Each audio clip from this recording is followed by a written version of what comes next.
Hey guys, good morning. We're back again. So if you are new here, I am David and I am a video editor slash YouTube creative director or strategist. And sa channel na to, I am just documenting my life, what I'm doing, and also hopefully sharing some lessons along the way. So if you like that type of content, like and subscribe. Yeah, but I just want to document today kasi I've had a lot of reflections na I think I want to share, and also a lot of things na I need to do today. So yeah, the document ko lang. Anyway, I am going to Mega Mall. I will be having dinner with my fiance and mga siblings niya. Tapos I decided na baka doon na rin ako mag-work this morning para lang hindi na ako palipat-lipat, and I'm already settled in. So, let's get going.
Ilan yun?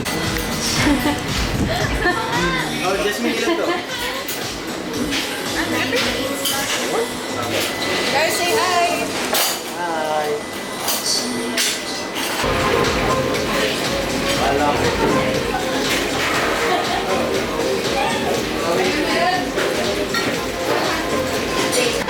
Nalagyan niya na vinegar? Lagyan mo din, guys. Oo. Si Mr. Bean, no? Nilagay lang sa dito.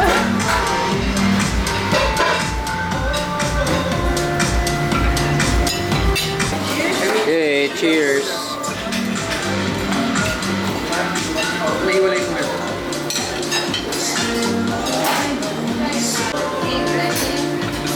Sige, cheers, cheers!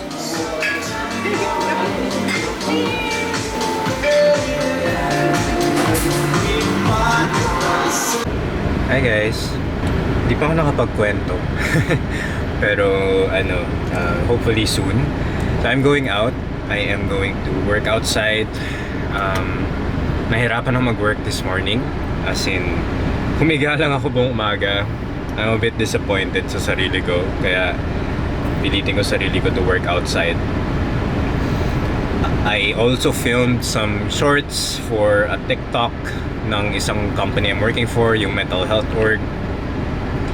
Which, by the way, if you guys want free mental health coaching or career coaching or any type of coaching, meron kaming free mental health coaching for anyone who needs it. So I'm helping them get more people to do coaching with them. They're basically a non-profit and they want to help as many people as they can. Ang challenge lang is medyo broad yung market nila. They're based in the UK, kaya ang hirap yung market. So I'm just trying to help them out. If you guys want free mental health coaching, let me know in the comments or I'll leave a link siguro in my video. I don't know how I'll do this. Pero honestly, I want to know if you guys are interested. So let me know in the comments if you guys feel like this is gonna be helpful. Anyway, I like the weather. It's sunny. Liwanag! How do I adjust this? Baan natin. Yan. Sorry. Pangit din ang window ko. Yeah. Carry on. I will work and talk to you guys later.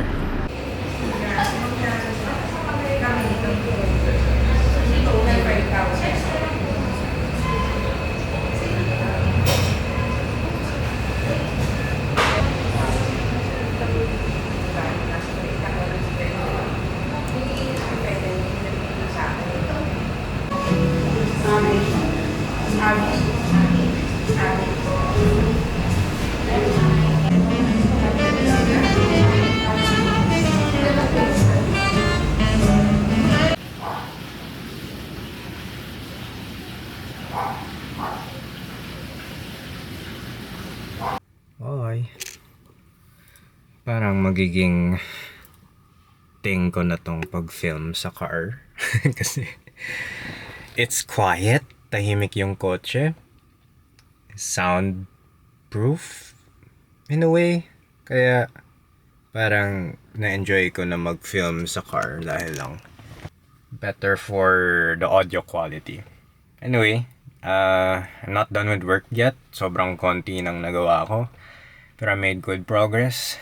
So, to give you guys an update on my life, I decided to resign again for, I don't know, the nth time this year. Ilang kumpanya na ba ang nakatrabaho ko this year? I have 1, 2, 3, 4. This is my 5th. This year, this is my 5th company na I'm leaving. No, pero yung first company ko naman this year, I haven't left them yet. I'm still working with them. I just split the work with my friend. So hati kami sa kita, which the company is okay with. So, yeah, it's gonna be my 5th resignation or 4th, I guess. Tapos, I already have a prospect, another company or another creator that needs help with YouTube. I had a call with him yesterday, tapos okay naman. He seems nice. I think ngayon, that's the only thing I look for, is the person kind. Parang that's such a huge thing na you can get out of a job, I think. Tapos yung pay, like, is it good pay? So, I haven't seen pa kung ano ang rate, pero I am gonna pitch to match my current job kahit paano. So those are my updates. Why am I choosing to resign again for the 4th time this year? I think it's really with mental health this time din talaga. It has always been about mental health, honestly. Yung mga last year ko na resignation, it was also about mental health. This year, or this time, it's still about that. Yung client ko medyo, medyo intense, medyo maraming demands. Parang I'm wearing multiple hats, which I expected from the role. Pero, it's a lot of hats. And I told myself just recently na parang I don't like wearing a lot of hats, which is a learning. So I think for you guys and for me, parang this was still an okay experience kasi I learned what I didn't like. I want to have a clear goal with my job. I don't want to be wearing so many hats. It's ideal if you're a startup, pero for me, parang I get to accomplish things better kung very focused yung goal. So yeah, I decided to let go. And it was also affecting my health in a way, parang naging manhid na ako to my feelings, which I think is something na is unhealthy. I just learned recently na it's a coping mechanism for men who are depressed to just say na, oh, this stress na you're experiencing, normal lang yan. It's something you really have to go through. Pero, that's not true. Parang in reality, there's a reason why you're stressed. There's a reason why sumasakit tiyan mo. May reason ba't nasakit ng ulo mo or ba't wala ka sa mood. There is a reason and you have to acknowledge it. So for me, that's what I realized then, na I need to acknowledge na there's something wrong with this role na I have. So it was manifesting in my body already. Parang in the morning, ang main goal ko na lang is to suppress all the feelings, all the negative emotions I had. Tapos work lang. Just sit down and work. Just accept the boring job. At first guys, sabi ko sarili ko, I just need to have a boring job. Baka yun lang. Baka it's part of life. It's part of adulting. You just need to do something boring for once. And I believed it. Sabi ko, okay, I need to do this. I need to have a boring job and that's okay. It's okay to be in a boring job. Pero what was happening talaga is I was ignoring my feelings. I was ignoring yung nararamdaman ko.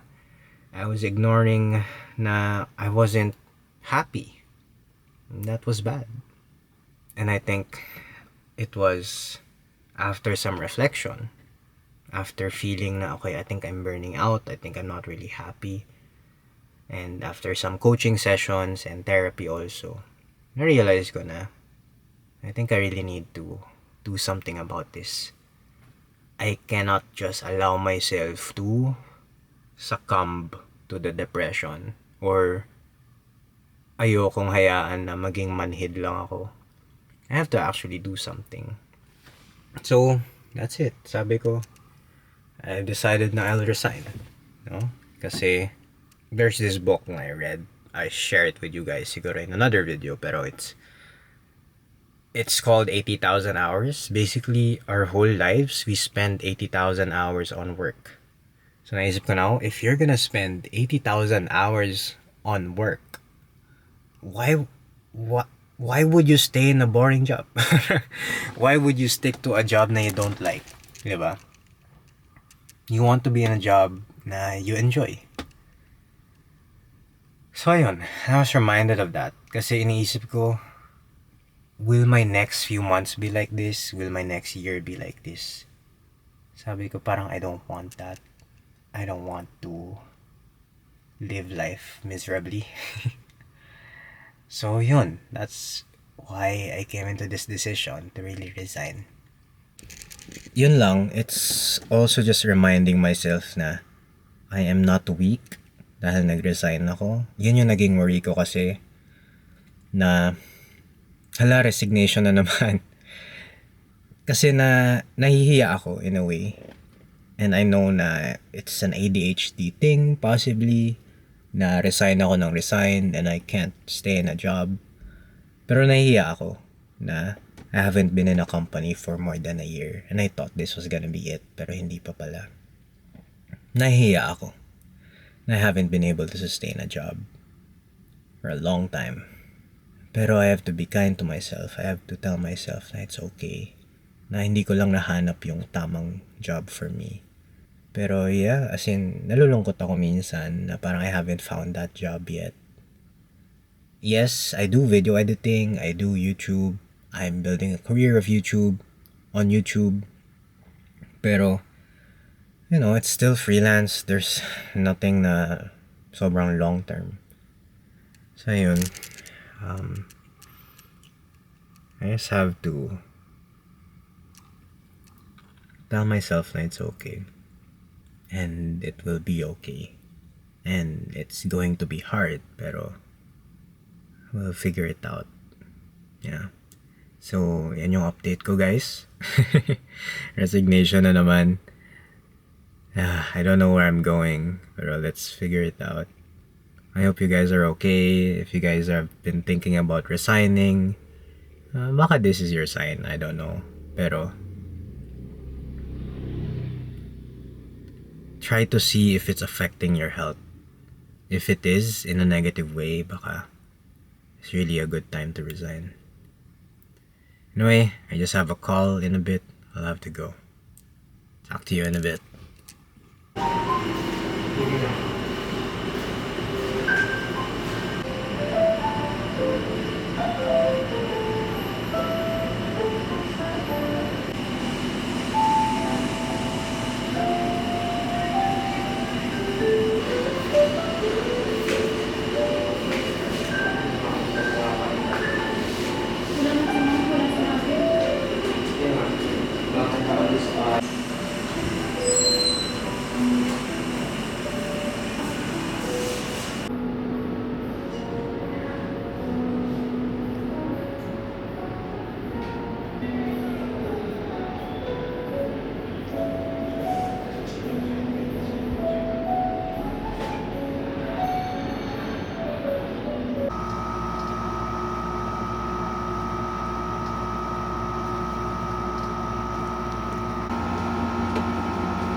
Bought this new lamp. Ang ganda. Sana magtagal. Anyway, I posted a more on self-reflection video for this weekend. Sabi ko I want to try experimenting on talking head videos na medyo parang reflection lang. So if you haven't seen that yet, go ahead, click on my video. I think it's entitled If You Feel Lost, Watch This. So yeah, I posted it today, and no, I posted it last week. Siguro kasi I'm posting this video a week after. Let me know what you guys think of that kind of content, if it's nice, no? It's easier to produce also, so that's a good thing. Anyway, I'll need to get ready. I have dinner plans, so yeah, I'll just take you guys with me.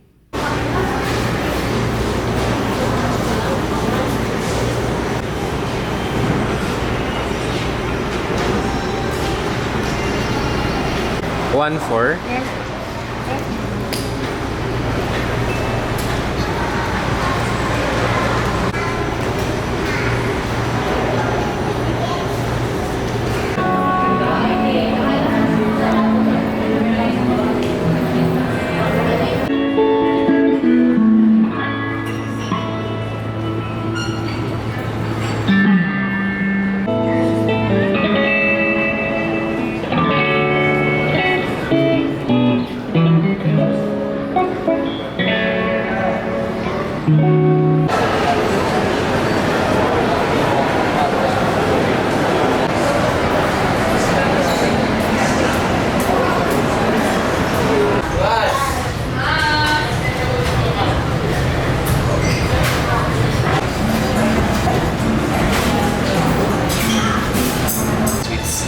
Kasi like, kapag sa fast food sa US, feel naman sa malaki ng baso.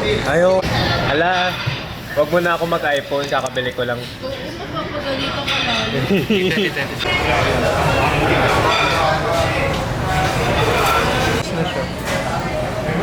Na ano ko na pala na tawag doon?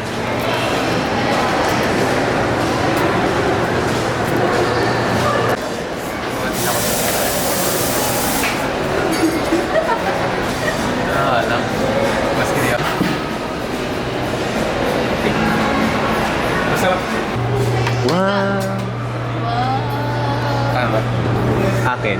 Pinipicture mo. Hindi, go lang. Parehas tayo. Yeah. Gaga Sugar Rush. Thank you kay Non. Oh. Ay, hindi pa. Hindi ko magets ang TikTok eh. Doon mo advertise yung sarili mo. Ano nila? Pang babae dito. Ito tas. Mahal. Yung stuffs. Ha? Okay lang. Kasi 10 pa naman sila baka kung mag-bounce sila. Ito lang yung AirPods na ano. Hello! Hi guys. Nice to see you again.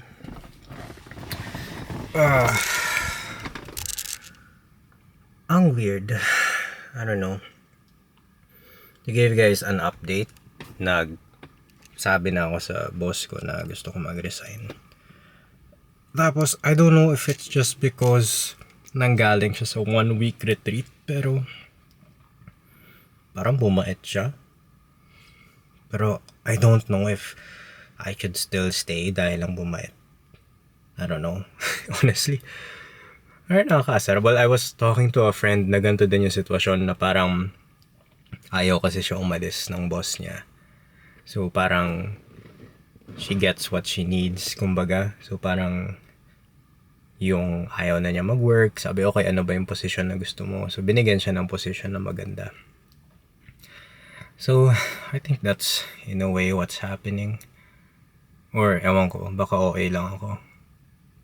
And then yung weird, parang minsan inisip ko, am I gaslighting myself, telling myself na okay ka lang pala last week or 2 weeks ago when you were burning out. I was really burning out, I think 2 weeks ago, as in ayoko na mag-work, sobrang set na ako on resigning. So yeah, I don't know, weird lang, parang people decide to be kind pag paalis ka na. I don't know. I'm deciding if I should, prolong this a bit further, like even part-time, dahil lang of course parang okay din naman to not lose the income. Kasi I realize na kailangan din pala namin ng income in the family kasi parang we aren't really making that much dun sa business ni Papa. So medyo doble kayod pa rin ako. I don't think I'm gonna be able to rest so much. I can still rest, I think. I can still choose to rest. Pero I think, I don't know. Parang siguro either gawin ko tong part-time or I make sure na yung next job ko, which is parang I'm not sure if tuloy YouTube role siya. Unless I make sure na that's lighter for me. I think it will naman. But anyway, I think I am in some way set naman na on resting. I really need to rest. I really want to rest. Kataon lang na may revelation kami na yun nga, hindi nga kami masyado kumikita sa family. So, kailangan ko to consider that and try to not lose my job agad-agad siguro. I don't know. Or at least make sure ko na I have enough income for a year. So, anyway, just a quick update. Ang weird na mundo. Parang, the moment you decide na ayaw mo na, biglang they start being kind or something. Hindi ko alam. Pero, I don't know, baka lang nag-retreat din kasi. Kaya baka bumait. Or baka parang mas nakarelax na or something. I don't know. Honestly, di ko alam. Pero, we'll just see. We will just see. I think, just to give you context sa role ko ngayon, and for me to reflect na rin, ano ba yung ayaw ko with my role? I don't like na I also do the tax compliance stuff. I don't like na I do the insurance filing. I don't like na I do I don't know. Pero those are the things na I don't like. I'm just sure na ayokong ito yung mga tasks ko by January. I also don't like Time Doctor. Well, I'm getting used to it now. Parang it's not as bad as I think. Pero I also don't like it in a way kasi parang minsan epal siya sa screen. Yeah, so I just don't like it. Anyway, so there are things I don't like about the role. Pero yeah, I have to think about it. Anyway, those are just some quick updates. I wanted to give you guys updates, but I have some yapping sessions din naman in this video. So yeah, I'll just get on with my week and give you some updates maybe later on. Alright, talk to you guys in a bit.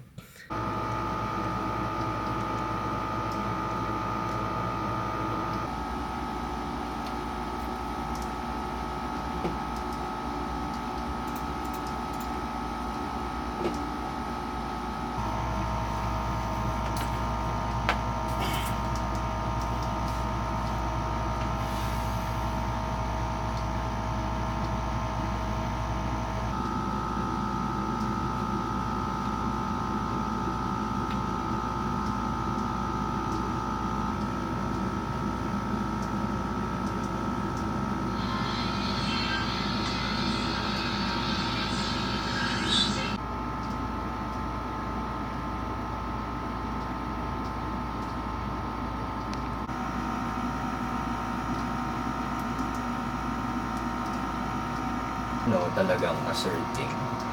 So tomorrow, siguro I can request na we talk about it. No, kasi when I mentioned I'm thinking of resigning, na-feel ko naman yung parang desire niya for me to stay din. No, so parang I feel like I can talk to him more tomorrow, initiate that, and sige na, okay, I think these are, of course, the reasons why I haven't felt like this role was for me. And these are the things na I think will help me make this work easier for me. So, proposing na yun nga, mag-focus ako sa content niya, sa operations ng content, and then giving him feedback sana. I'm not sure kung kaya ko to bigay bukas, no? Pero on autonomy, like in the decision making, na sana ma-honor din yung strategies namin. So yeah, I think siguro baby steps. I can just start with Baby steps. trying to make the role mine.